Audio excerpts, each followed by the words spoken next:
and it's recording. Oh, and we're live. We're live into the world. Ted, it's been an absolute pleasure, and I've been so looking forward to this. And thanks for taking your hat off. I really like your hat. I've heard so much about you from what I've read, but we're also mutually connected with 5 of my really good friends. One of them is Simon Hay, who pushed me to speak to you. Samantha Kelly, Greg Fry, Bobby Healy, all these wonderful people that just said wonderful things about you. So don't forget Alan Hennessy. Let's make sure we mention him here. Oh, Alan Hennessy as well. Yeah, he spoke some really good positive things, and he set me up for this as well. So he set me up with my technology, my beautiful surround. So for me today, just a little bit about you. I know that you've written 3 books, and I know the 3 books is Age of Influence, How to Look at People in the Eye Digitally. Look, I'm looking at you right now. Return on Relationship. Yes. Your top influencer for Forbes magazine, so I've been reading, and some great articles there. Your speaker, mentor, and your provocateur as well. So I'm interested in that. I speak my mind. So yeah, and I like that, and I prefer people to speak their minds rather than just to hold it in their heads and not say what they think or what they mean. And I like that. I like that approach because I'm pretty much like that. Gets me into all sorts of trouble as well. But what I really like to find out about you is your story from where you are now, from your wonderful beginnings. What a beautiful cup, if I remember rightly. And you're from where you started out and your journey from where you are today. So are you, I think, was that a question? That's a question. It was a long, fluted question. There was lots in it there. So hopefully you can get some of it out of it there. Well, it sounds like a very large question. How did I start out and get to where I am today? I'm 63 years old. I don't know if you guys really want that whole story from start to finish right here. I'm gonna short circuit that a little bit, and we'll maybe get into some of the things from more of my past as we talk, if you have questions, and some of the things you and I spoke about before we went live. But, as far as the digital world goes, I discovered the internet in 1997. I had an earlier career in finance and in the stock market.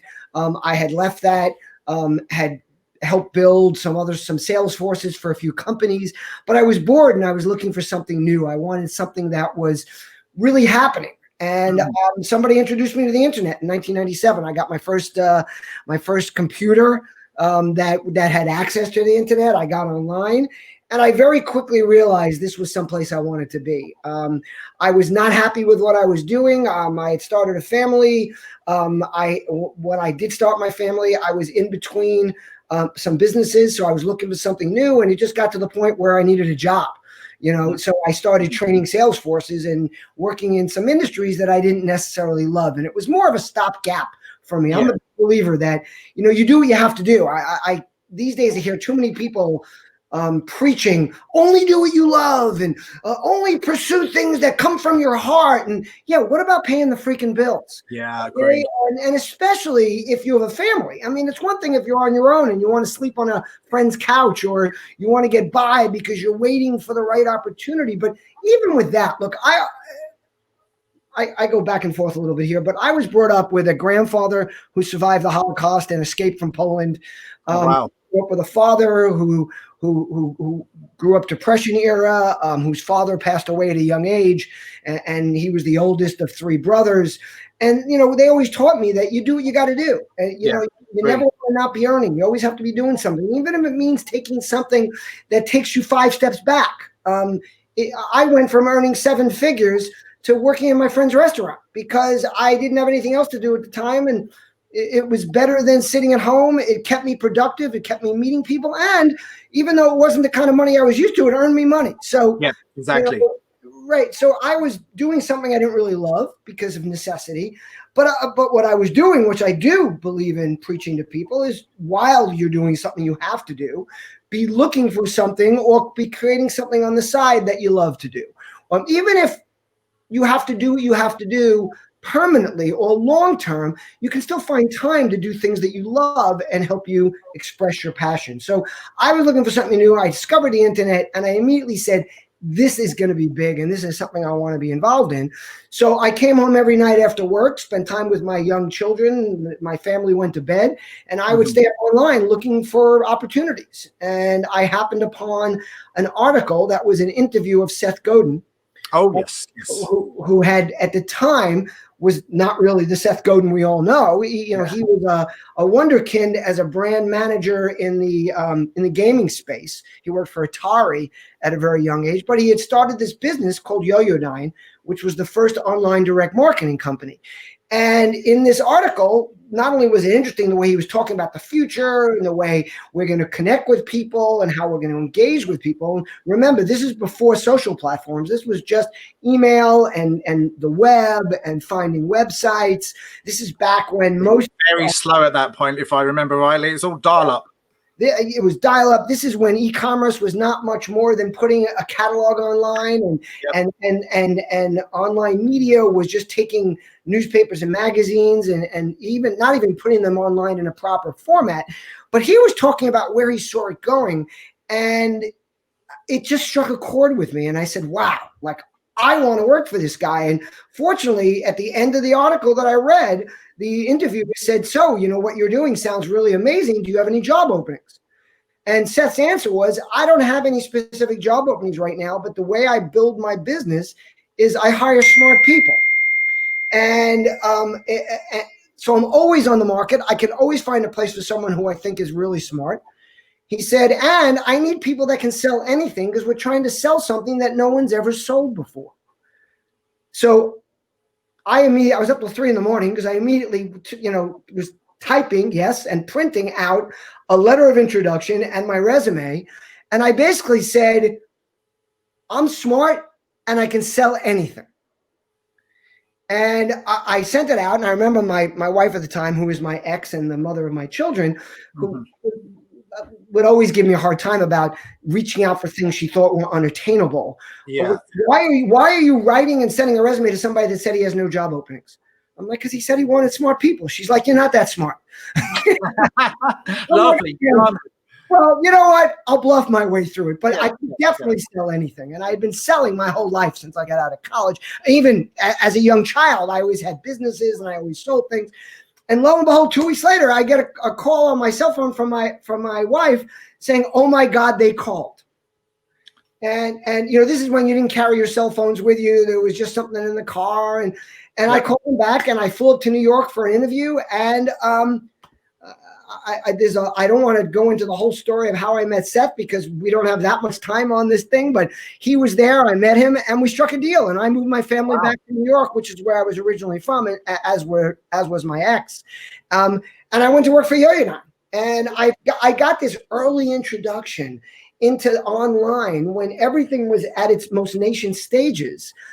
But more importantly, I was away from my family when I moved up there. I made the critical error that I urge nobody in this audience to ever do of moving in with my in-laws because my ex was back.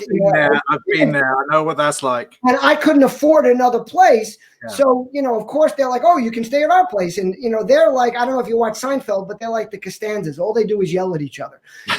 But the good part about that was it got me out of bed way earlier than I ever used to get out of bed because I wanted to get out of the house before they woke up. And it got me to the Yo-Yo-Dine office at 6:30 in the morning. And the only other person there, because he's an early riser, was Seth Godin. Wow. And he liked to hold forth on all these ideas he was having. And I was his captive audience, thank God. And I got to sit there. And as you can tell, I like to talk, but I was smart enough to know that it was time to shut up and listen. Yeah. And I got to hear all this brilliant thinking at its earliest stages. I mean, Seth wrote his first bestseller was called Permission Marketing, but what a lot of people don't know, it was an article for Fast Company magazine, and he wrote it while I was sitting across from him, and he was bouncing ideas with me. So, I listened. My ideas of return relationship, although they were always a part of who I was, but the ideas of how to put them forth and put them into words, a lot of that thinking occurred while I was sitting there with Seth. Plus, he was a very nurturing kind of manager. He's kind of out there. He's a little weird, I will tell you, but he's not only brilliant, but he cares about people. And no matter how busy he got, he would always find the time to download with you, to talk with you. And I was always a relationship builder. So my nature was always to build a relationship with people before I sell them. But this was his whole mantra. It came from permission marketing, that you don't sell people until they give you permission. Therefore, when you go on sales calls, he wanted you to get to know the people that you were going to meet. Literally, he would not be happy if you came back from a first initial meeting with a big customer with an order, because he'd say, do you really know what they need? Do you really know what they want? Are we going to build them the right thing? Like, he wanted us to really engage and connect with the people we were working with, which was a lot of everything he was teaching about how ideas spread and getting permission. Yeah. And I was just fortunate to be a part of that. And it all worked in with me. So instead of being one of those guys that works in a company that puts up his hands and says, no, that's not the way I do it, all I wanted to do was learn. And I was very fortunate. So I was in a part of that. And then a year in, within a few months, I ended up running a whole team for them and building a whole sales force separate from the one they already had to sell some new products. And then we were fortunate and we got acquired by Yahoo. And they were spending lots of money at that time, weren't they? If I remember rightly. And over the course of the 4 months it took before they fully absorbed us, they gave us the opportunity to use their reputation, their door openers, and their bank account to really get to know a lot of people and open a lot of business. And I ended up not joining them because I just felt they were way too restrictive in what they required. But the learning I got from being just a part of them for those 4 months and the access I got was tremendous. And then my career just kept moving through, where it went into gaming, it went into corporate development. And then I really, just to fast forward this with a couple of other, curves in the road, I ended up at a company called Elf Cosmetics, and they were a low-priced cosmetics company that, without a marketing budget, was trying to break into the space. And they was almost completely online. They were doing about $5 million a year, which was pretty remarkable from scratch what they had built. And they had a product that really rang true with women. It was high quality, but very inexpensive. But they were having trouble breaking out from that level. And they were looking for a marketer that had a lot of sales experience, because they didn't just need a guy to go out and market things. They had no marketing budget. So they needed somebody that had ideas, that was willing to try new things, and that had a sales background. And I was fortunate enough that a couple of my very close contacts, who I had been working with for years and built some great relationships with, were doing a lot of work for them and introduced me in as the guy they had to hire. And I became their CMO. And this was 2008. They had some very early social media. They were on MySpace. They had a very simple Facebook page, which was kind of new at the time. Yeah. And they just shut down everything. They were on YouTube, but all in a very limited, ineffective way. And what I did was I took a big move and I told them I'm shutting down everything until I understood it. And I reached out via social media. And fortunately, I had been asked to be a member of something called the CMO Club in its early days that Pete Kranick had founded. And I met some great people. I met a guy named Roger Hollander, who was really jumping in to try to understand social media from a traditional, he was a traditional marketer. And he introduced me to a guy named Oz Sultan, who was out there playing with all these tools and building marketing programs without any real, ability to say, I know how to do this, but looking for companies that were saying, we want to try new stuff. And I was one of those guys, and I hit it off with them. And they taught me a lot. Roger got me on Twitter for the first time. We ended up growing Elf almost completely via social media to a $50 million business. And now it's valued at over $1 billion, or at least it was the last time I checked its market value. I haven't looked at it recently, but certainly it's known all throughout the world. And the big advantage I got from it, I got no equity in the business and I was told right off that the owners don't share. But they gave me a free hand to do anything I could do without spending their money. Wow. So, Okay. so I How had did you do that? How did you do that? Because that's exciting. So we had, unlike all the big companies, we had no legal team telling me what I could and couldn't do. I jumped in with both feet early on. I started creating digital content and having our customers and bloggers create content. And it first of all, it opened me up to the world of mom bloggers and the blogging community and beauty bloggers and all these people, which ended up driving me into a company called Open Sky. That was one of the first companies doing peer-to-peer commerce, which then drove me into, I had met John Andrews while he was still at Walmart before he founded Collective Bias. And when he started it, he asked me to come in. Unfortunately, being divorced at the time, I couldn't work for nothing, but I joined his advisory board and then ended up becoming an equity partner, which kind of, got me into where I am today, because I learned so much at Collective Bias of taking all that I had developed at ELF and then at Open Sky and then scaling it to a huge community of content producers and early influencers at Collective Bias. And it's been a great ride since. I'm still partners with John Andrews. We're partners now in another content production company. I just downloaded the app today, actually. So thank you very much for that. So I'd like to know a little bit more about that, because I might jump off Canva and have a look at that. And see what we've been doing for years, and what he was doing at Walmart, what I was doing at ELF and before, is helping companies connect with their consumers and helping them create content that becomes the ad instead of just the push ads that everybody was used to. Now it's become something that everybody, I love when people say, oh, influencer marketing started in 2012. Well, I don't know, but back in 2009 at Collective Bias, I think that's what we were doing. It just wasn't called influencer marketing. Yeah, it was called something slightly different there, but I don't think anyone really had a name for it just then. Right. And what we've always been about is shopper marketing. How do you drive people to relate to products, to connect with people that give them information that make them more likely to buy? And now we're doing it in an even more simplified format with Photify, where we're helping companies empower their employees to create content. I think nowadays people know about your product so much, but when they actually speak to a person at the end of it, like, there's no selling backwards and forwards as it used to be in probably 2000 or before then. And the sales guy wouldn't have all his dialogue on his phone and he'd have all his patter.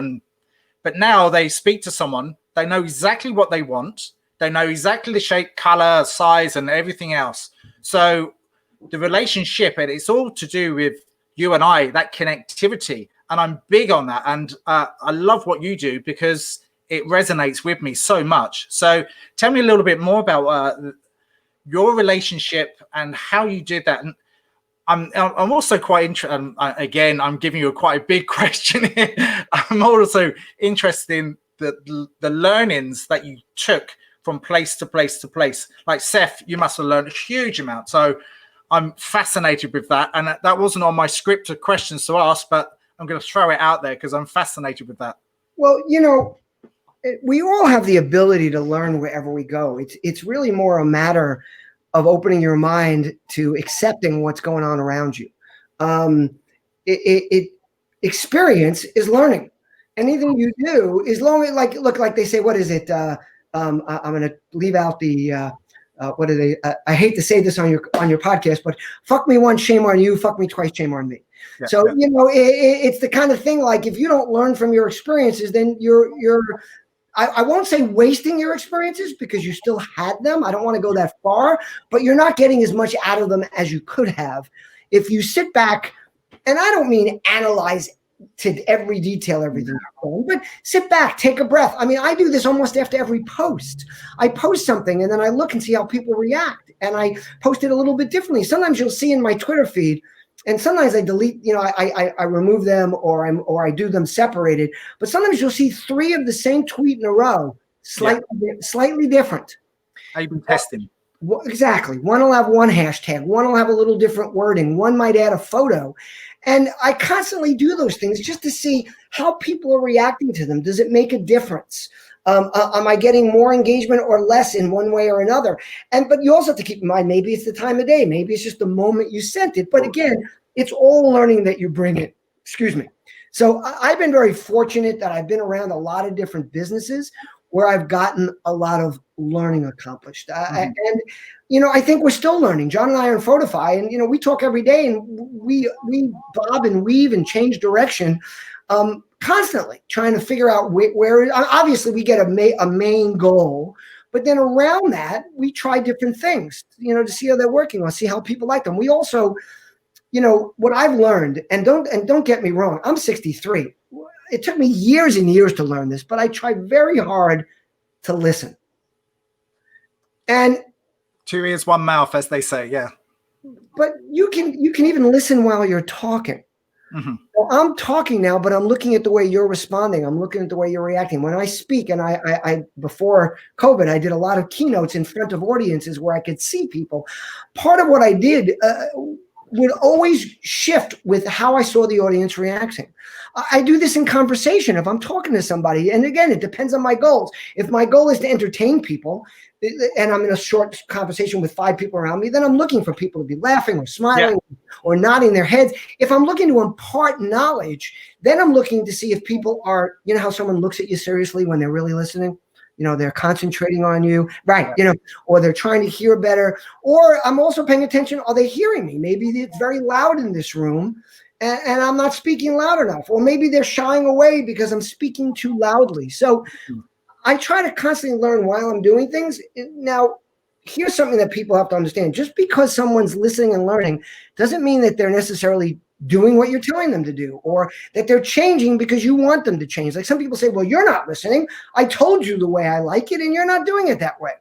Well, I listened, but I'm not willing to do it that way. Or even upon hearing from you, maybe I heard from 10 other people in the other direction. I get that like a lot on Twitter. Someone will say, I can't believe you just wrote that. You ought to take that down. That's, that's not right, or it's insulting.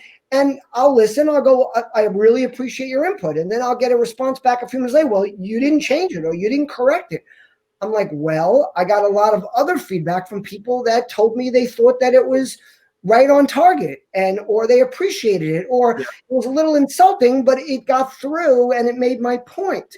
So just because you're listening doesn't mean you're necessarily adjusting to what the person speaking is requesting.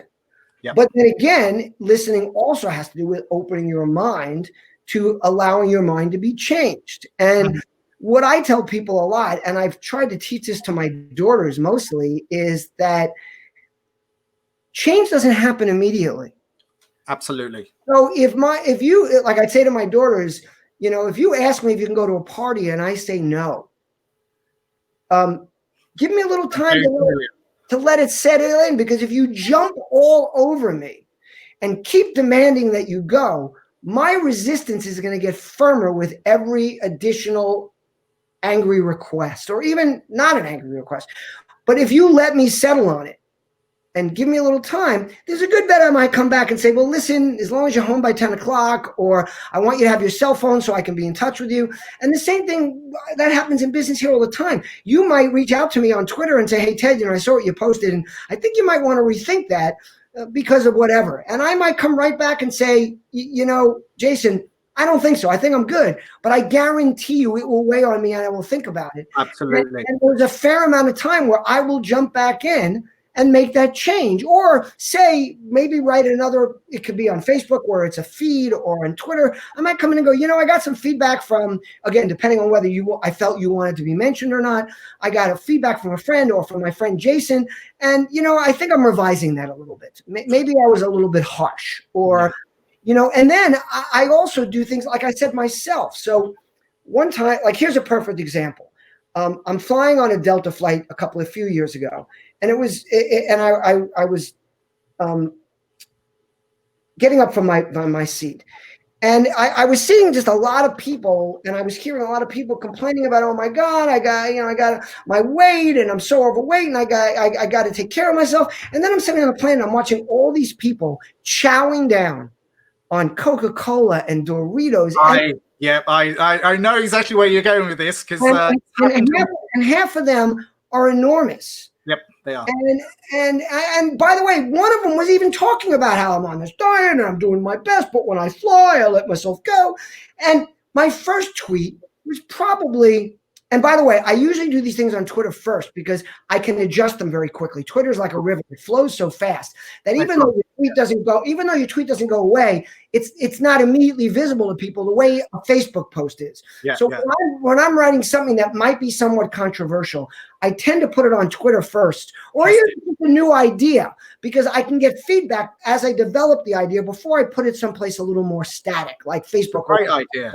Right. So I wrote something, and fair is fair. It was kind of a nasty tweet, something about all these damn people shoving things in their mouths and whatever. And I immediately got. But it's so true, though. It's so true. Unfortunately. But be good to people, and I'm waiting my people things, and you want to be a little nicer, and also you want to say it in a way that it might get through to them instead of getting them angry. So I immediately got feedback on Twitter saying, "Oh my God, I can't believe you said that. Some people have problems, and that's so horrible, and you're supposed to be a nice person." So you're right. I wrote the tweet again. It took me 4 or 5 renditions before I got to something that people came back and said, "Now that makes sense." Like, hey, people, if you're thinking about your health, you've got to think about it holistically. You've got to think about it wherever you are. It can't be about, I'm on a plane, so I'm just going to do this, or I'm here, or I'm traveling. You've got to think about yourself and your family. Or like I reiterated it to a very positive kind of message. Yeah. And then I took it and posted it on Facebook. I wrote a blog post about it, and I evolved it by listening to people. And not only listening, here's what's important, is leveraging the feedback we all have access to via social media. I mean, think about that. I'm writing a blog post here in my living room. I've been sheltering in place since March 16th. Okay. I've seen very few people. I'm sitting here in my living room writing a blog post, and I need feedback. I go to Twitter. I'm thinking, well, what happens with this? Or how do people feel about this? Or are people really excited about the vaccine? Are they frightened of it? Whatever the question might be, I put it out on Twitter and I get immediate feedback. That's awesome. Yeah, that's the best way of doing it, actually. You're right. And I get a little bit of thinking. And either sometimes I might get the exact answer I want, like, wow, that's perfect. Thank you. Do you mind if I use that? No, please feel free. Other times, it just helps me develop my thought process. So, again, I don't even remember what the question was. It doesn't matter. It doesn't. The question I was going to ask you, because this leads me on to where you're actually going. I was watching a documentary the other day on one of the BBC channels, and they were talking about Led Zeppelin, and then they were talking about other bands, but they used to go and practice and rehearse and record in this farm out in Wales. Oh, wow. I just came back from a local restaurant, and I thought I'll just switch it on, and I was glued to it for 2 hours. But they were talking about band after band after band after band that all went to this place, and they recorded the best. So Queen went there, and they recorded the best ever album that they ever did.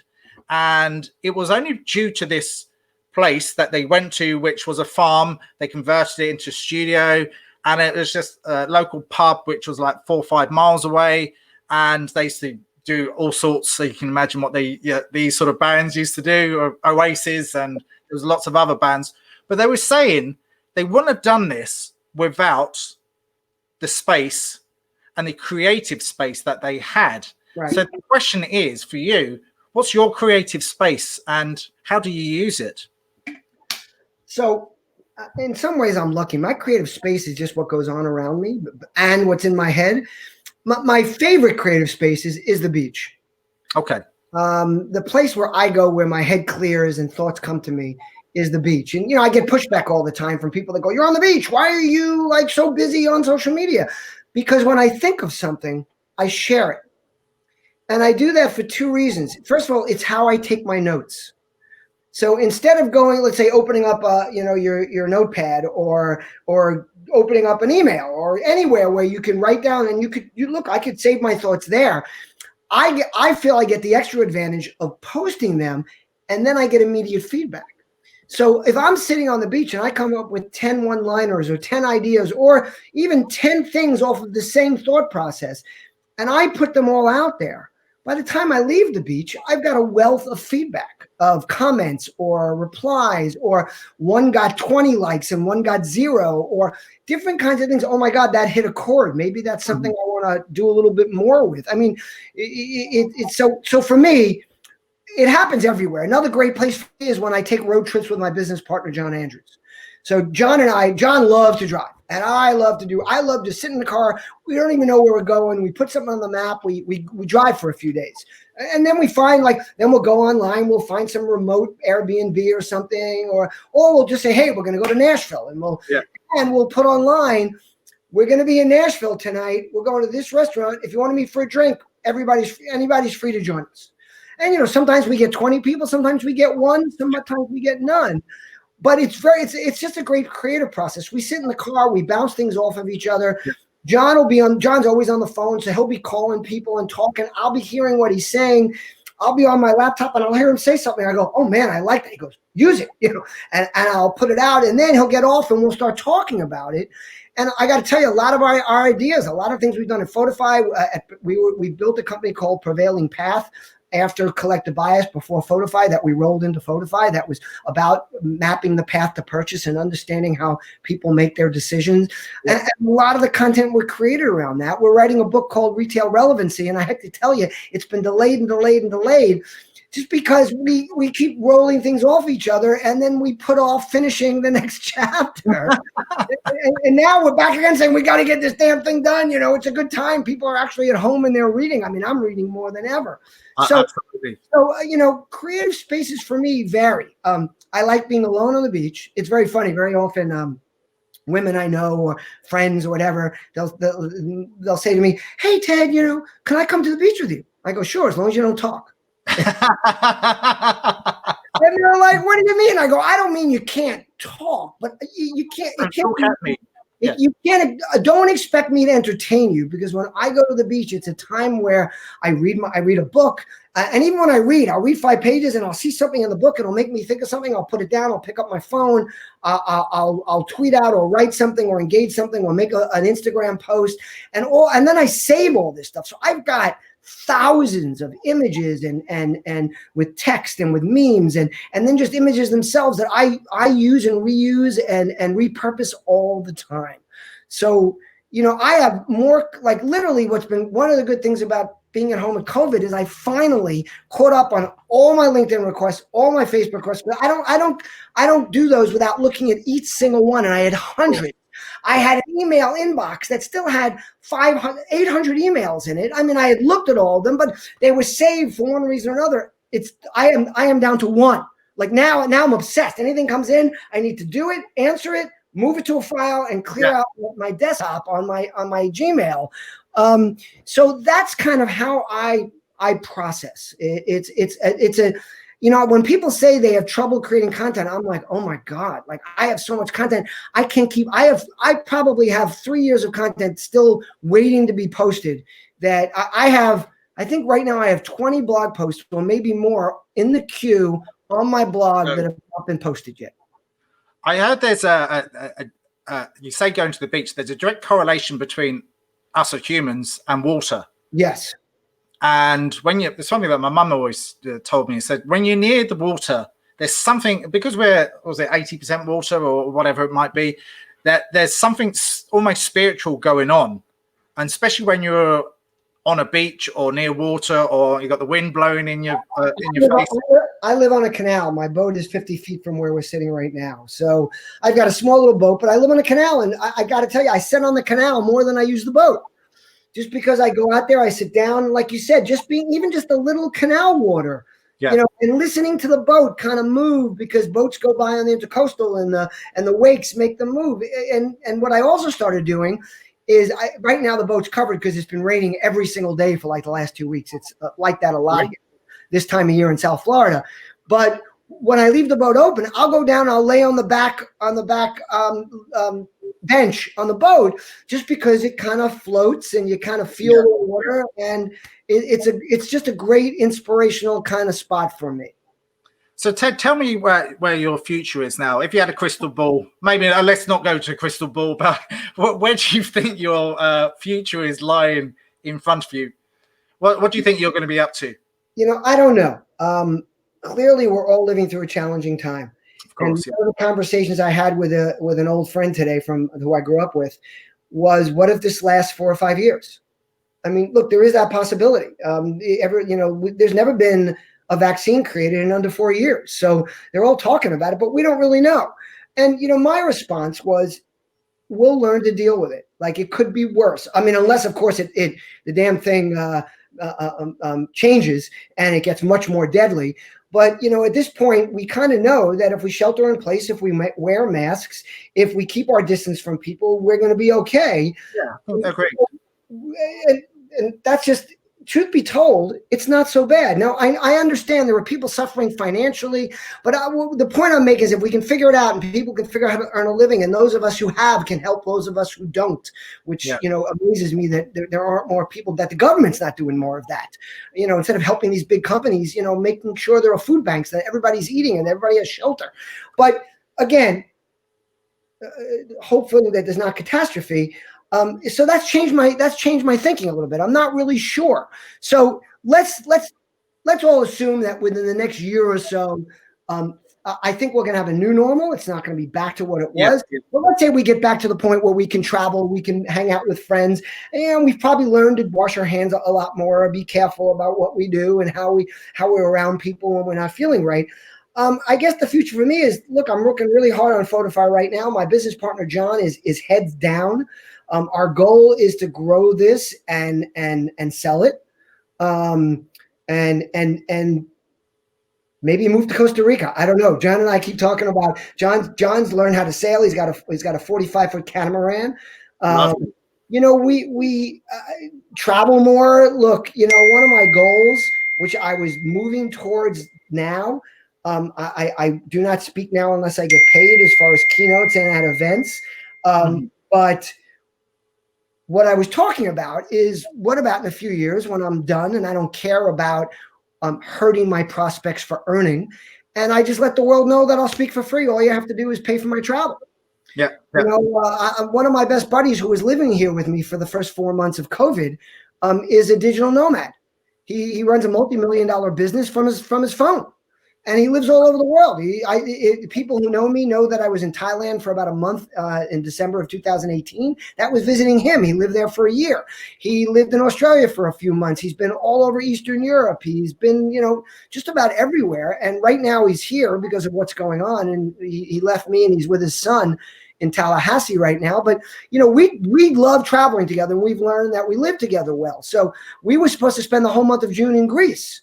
And that ended up getting canceled. And my buddy John, right now his daughter is still 14, but like he likes to say, 4 more years she's in college, and then him and his wife are free. And I love being with them. They're like a second family to me. I have a bedroom in their home with a closet full of clothes and a couple of drawers. I mean, so like I'd love to travel with them more, or we talk about potentially buying a place in Costa Rica. And just living a simpler life. Yeah, I agree. And what I love is that I have this connection via social and this ability to create content and have a voice that I can do from anywhere. Yeah, so, as long as you've got the internet, it doesn't really matter. I was going to say, my cousin, he's been traveling for the last 15 years on a yacht from Turkey. Now he's in Malaysia, and he does his vlogs. And he makes money out of it. And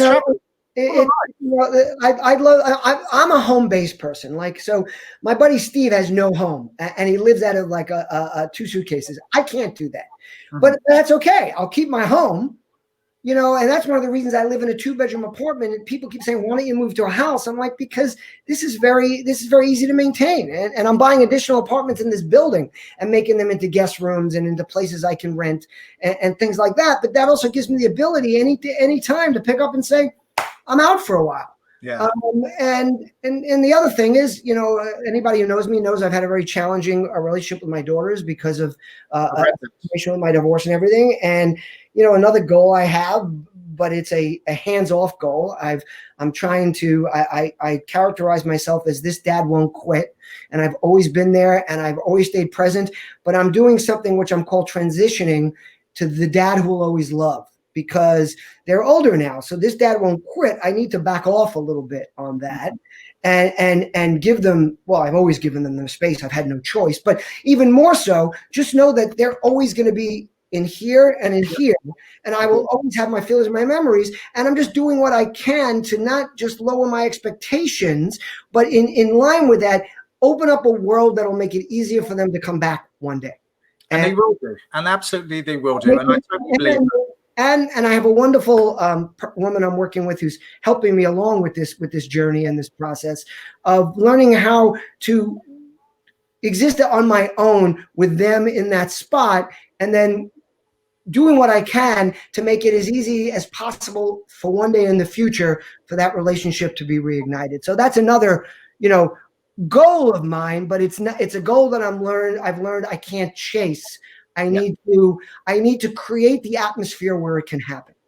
Yeah. And look, all of these things happen organically. And as long as you have that love, and you do, obviously, I can see that. And from what I've read, I can definitely see that it will happen and it will come back to you, because that's just the nature of the way of the world. You come across as a really good, authentic person. And I don't say that because I'm chatting to you now, but from what I've read and from what other people have said, life has a way of turning around, and there is a connection, especially when it's blood. Like my kids are downstairs, but there's always a connection there, and there always will be. And I think that's important. So, quick question for you. You have a boy and a girl, and they look to me like they're about 8 and 10 or 10 and 12, somewhere in there. Hang on. Yes, my son is 8. He was 8 in May. My daughter is 10 and a half, going on 15. If you know what I mean. I just picked them up earlier from their summer camp. And you have a beautiful wife, and you just celebrated another anniversary. 13th anniversary. So lucky for some. That's the way to look at it. Did you say 13th? 13th, yeah. Very nice. So we've been together since 2001, I think. 2002. I'll probably get it wrong anyway. I even celebrated the wrong day, actually. I said Sunday is our anniversary, but it was really Monday. Got it completely wrong. She just laughed at me. Better early than late. Well, that's what I thought. I'm one of these people that I have to be at a place 20 minutes early. So I was a day early for that. So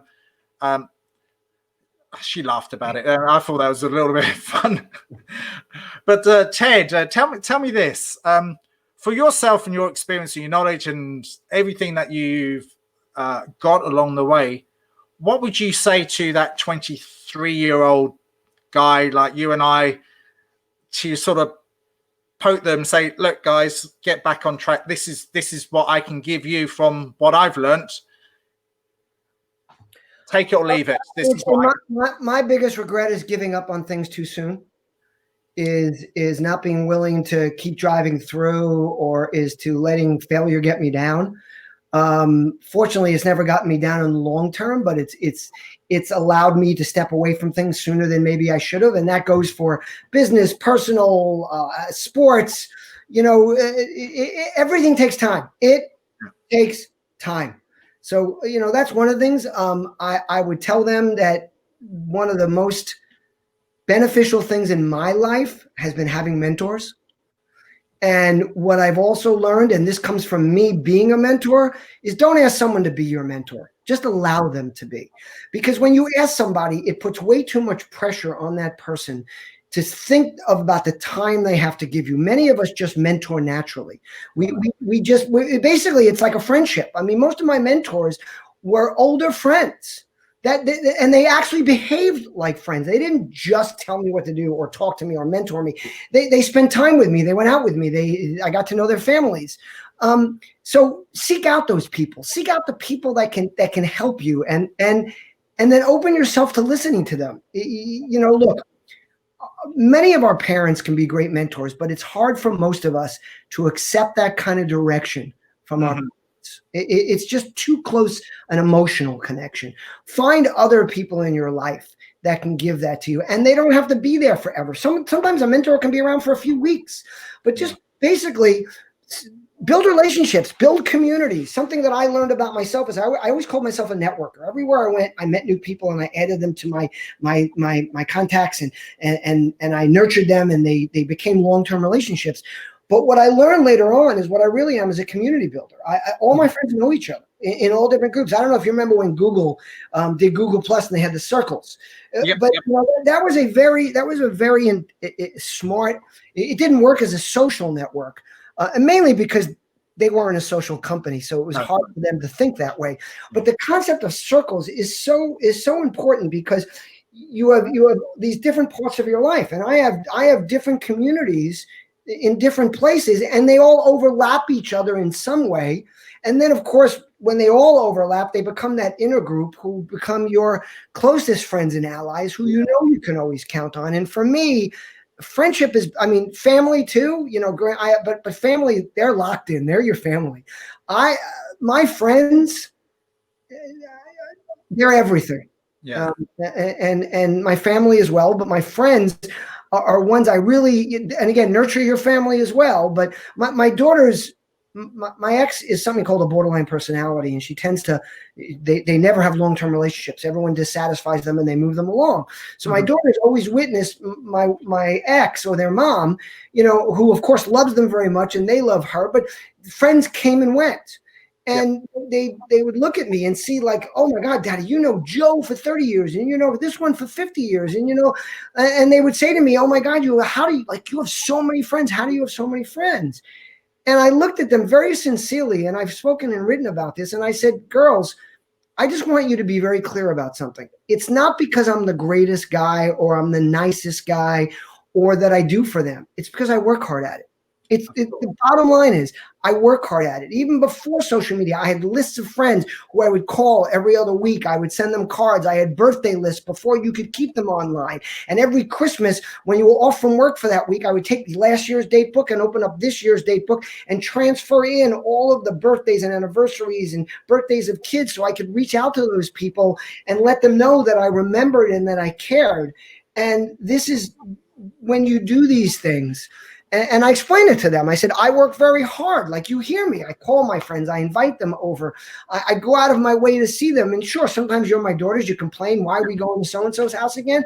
Because that's how you build strength in your world. I agree. That's something that I'm passionate about. And my cousin on my wedding, he was my best man. And that's one of the things he said to me.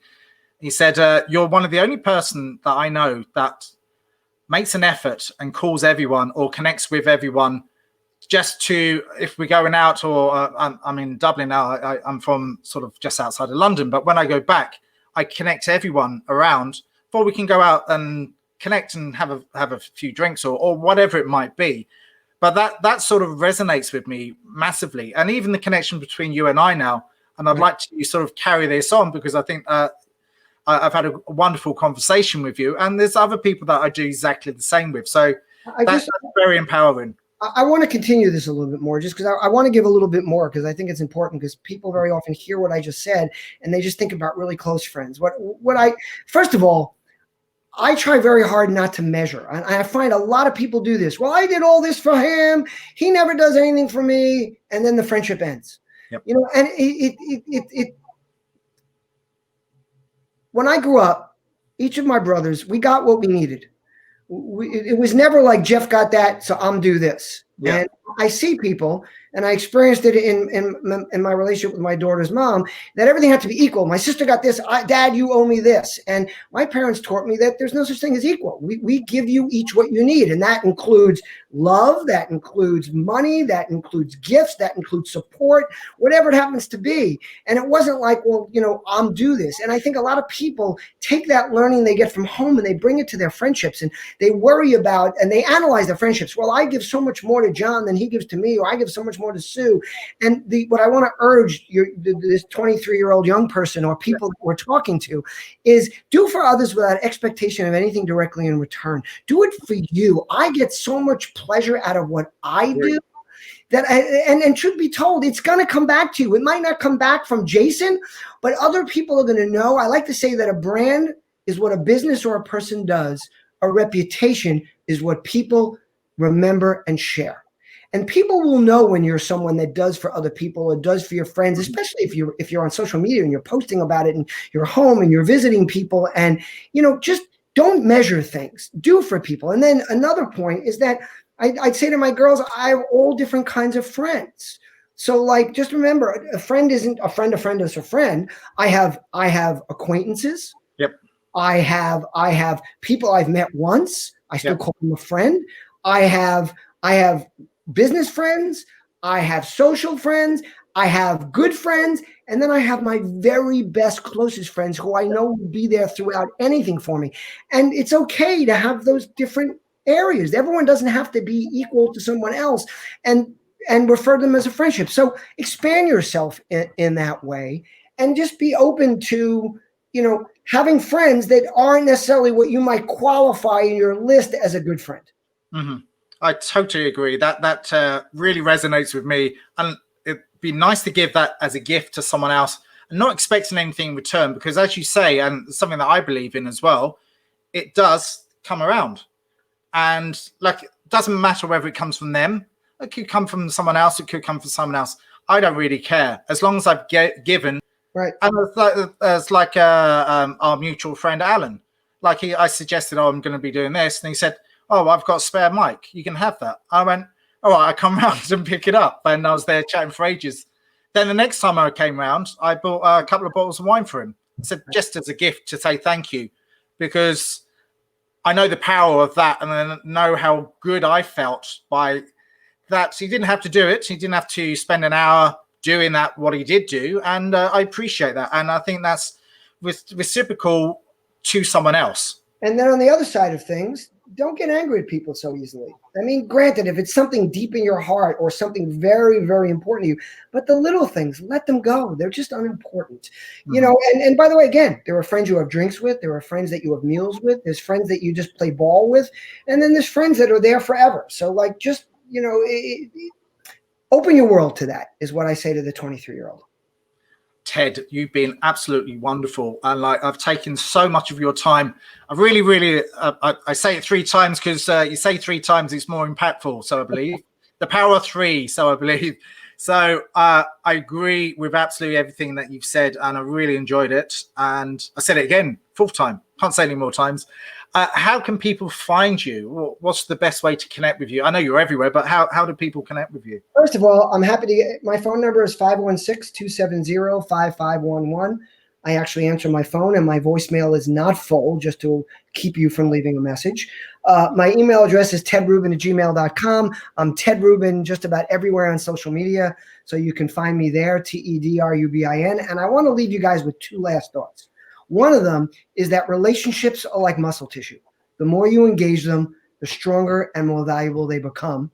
And then the other thing, which goes back to something I chatted about a little bit earlier, is that a network gives you reach, but a community gives you power. Networks connect, communities care. Keep that in mind with all your interactions. Wow, that's hugely powerful. I'll remember that. I borrow that every now and again. Thank you very much.